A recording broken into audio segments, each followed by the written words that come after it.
이 내용은 룻기를 읽으면서 가장 감동적인 장면입니다. 룻이 시어머니를 따라 베들레헴으로 옵니다. 나이 많은 시어머니, 고향을 떠나 이국 땅에 온 룻, 이 두 과부가 생계를 위해서 할 수 있는 일은 아무것도 없었습니다.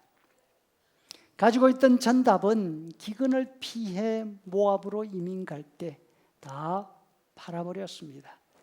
희년이 되면 땅을 되찾을 수 있겠지만 그 세월이 얼마나 남았는지 알 수 없습니다.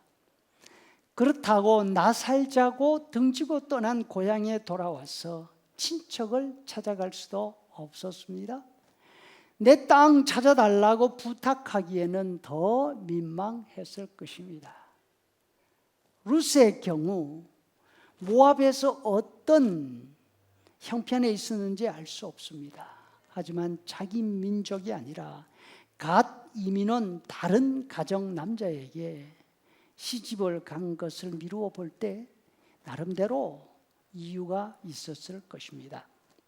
그런데 10년 세월이 지나면서 남편들이 다 죽었습니다. 가지고 있던 재산도 다 없어졌습니다. 고향 마을에 이제 기근이 다 지나갔다는 소식을 듣고 그래도 고향이 낫지 않을까, 죽어도 고향에서 죽어야 되겠다 생각을 하고 돌아왔습니다. 시어머니를 따라서 룻도 왔습니다. 마침 보리를 추수하는 계절이었습니다.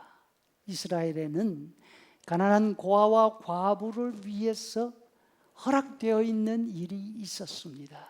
추수하는 들판에 나가서 이삭을 줍는 일이었습니다.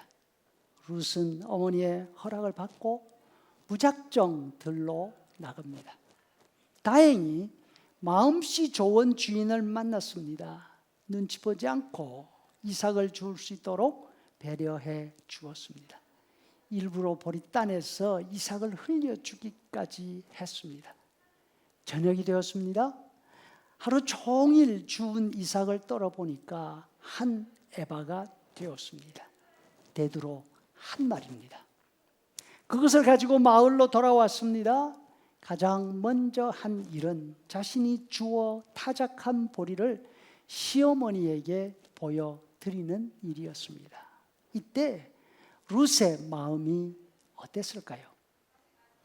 아침에 집을 떠날 때 암담했던 심정과 비교해 볼 때 얼마나 가슴 뿌듯했을까요? 감격스러웠을 것입니다. 난생 처음 자기 손으로 거둔 추수입니다. 그것도 하루에 거둔 양으로 볼 때 기대에 넘치는 추수였습니다. 한 마리나 되는 보리를 지고 오면서 무거운 줄도 모르고 왔을 것입니다.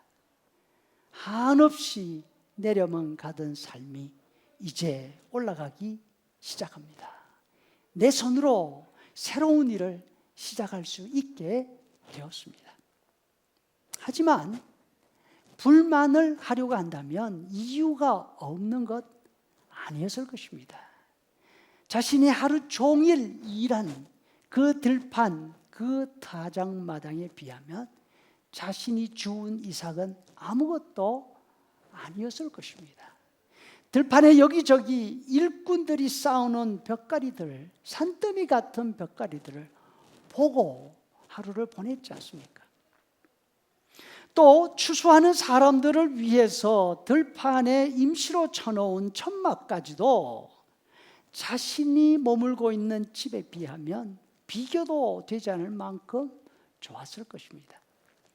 하지만 어떤 것도 한 에바 보리자루를 시어머니 앞에 내려놓고 보여드리는 룻의 마음에 비교할 수 없었을 것입니다.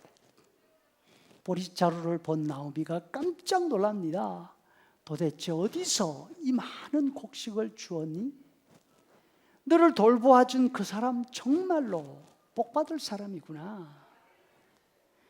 며느리 룻의 입에서 그 사람이 보아스라는 말을 듣자 나오미는 보리자루에서 받은 감격보다 더 큰 감격을 느낍니다. 정말로 하나님이 살아계시는구나. 하나님은 살아있는 자와 죽은 자에게 계속해서 은혜 베풀기를 그치지 아니하시는구나.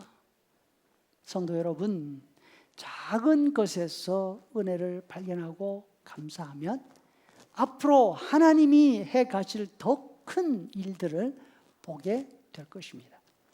나오미와 룻은 첫날 거둔 보리 이삭을 통해서 하나님께서 주신 은혜를 보았습니다. 그리고 앞으로 하나님께서 자신들의 가정을 세우시고 자신들의 가정을 통해서 이스라엘 나라를 세우실 그것을 보았습니다.